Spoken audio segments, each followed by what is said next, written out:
સુરક્ષિત અમદાવાદમાં ધોળા દિવસે એક વ્યક્તિ એક કોલેજની બહાર નશાની હાલતમાં ગાડીઓમાં તોડફોડ કરે અને સરકાર અમદાવાદને સુરક્ષિત શહેર કરવાની વાતો કરે છે. અમદાવાદની નવરંગપુરા પોલીસ સ્ટેશન હદ વિસ્તારની એક ખાનગી કોલેજની બહાર ગઈકાલે એક એવી ઘટના બની જે અમદાવાદની સુરક્ષા અને સલામતી વિશે ગંભીર સવાલો ઊભા કરે છે. અમદાવાદના એક કુખ્યાત બુટલેગરના પૌત્રની દાદાગીરીનો વિડીયો સોશિયલ મીડિયામાં વાયરલ થતા કાયદો અને વ્યવસ્થા પર ગંભીર સવાલો ઊભા થયા છે. આવો વિગતે વાત કરીએ સમગ્ર મામલા વિશે આ અહેવાલમાં. નમસ્કાર, હું ચિરાગ વર્ષાબેન, આપ જોઈ રહ્યા છો સ્વમાન. અમદાવાદમાં અસામાજિક તત્વોનો આતંક દિવસે દિવસે એટલો વધી ગયો છે કે હવે અમદાવાદને સુરક્ષિત શહેર કહેવું ઘણા સવાલો ઊભા કરે છે. અમદાવાદના લો ગાર્ડન વિસ્તારની એક ખાનગી કોલેજની બહાર અસારવાના કુખ્યાત બુટલેગર કિશોર લંગડાના પૌત્ર આદિત્યએ આતંક મચાવ્યો અને આ ઘટના સીસીટીવીમાં કેદ થઈ ગઈ. ઘટના એમ હતી કે કુખ્યાત વ્યક્તિ આદિત્ય, જે અગાઉ પણ હિટ એન્ડ રનમાં હત્યા જેવા ગંભીર ગુના કરી ચૂક્યો છે, માટે લોકો તેને કુખ્યાત કહે છે.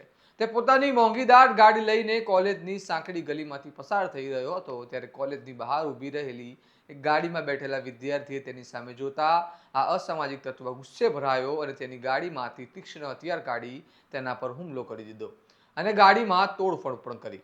આ ઘટના સામેના સીસીટીવીમાં કેદ થાય છે અને ઘટનાની જાણ પોલીસને થતાં પોલીસ તાત્કાલિક ઘટના સ્થળે પહોંચી જાય છે, પરંતુ હુમલાખોર ત્યાંથી ભાગી જાય છે. આ મામલે નવરંગપુરા પોલીસ સ્ટેશનમાં આરોપી આદિત્ય સામે ગુનો નોંધાયો છે, પરંતુ આ વ્યક્તિને પોલીસ હજુ સુધી પકડી શકી નથી.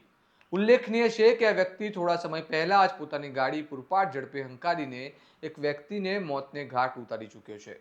ઉપરાંત આ વ્યક્તિના હથિયારો સાથેના વિડીયો સોશિયલ મીડિયામાં વાયરલ થયા છે, છતાં આ વ્યક્તિ ખુલ્લેઆમ આતંક મચાવી રહ્યો છે, કારણ કે આ વ્યક્તિના દાદા અસારવાના કુખ્યાત બુટલેગર કિશોર લંગડો છે અને તેના પિતા પણ કુખ્યાત બુટલેગર છે. આ ઘટનામાં વિદ્યાર્થીઓ આરોપ લગાવ્યો રહ્યા છે કે આ વ્યક્તિએ રિવોલ્વર પણ બતાવી હતી.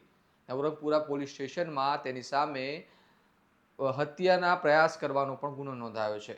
આ મામલે અમે નવરંગપુરા પોલીસ સ્ટેશનના પીઆઈ એમડી ચંપાવત સાથે વાત કરતા તેમણે રિવોલ્વરની વાત નકારી કાઢી હતી અને જણાવ્યું છે કે આરોપીને પકડવાની તજવીજ હાથ ધરવામાં આવી છે.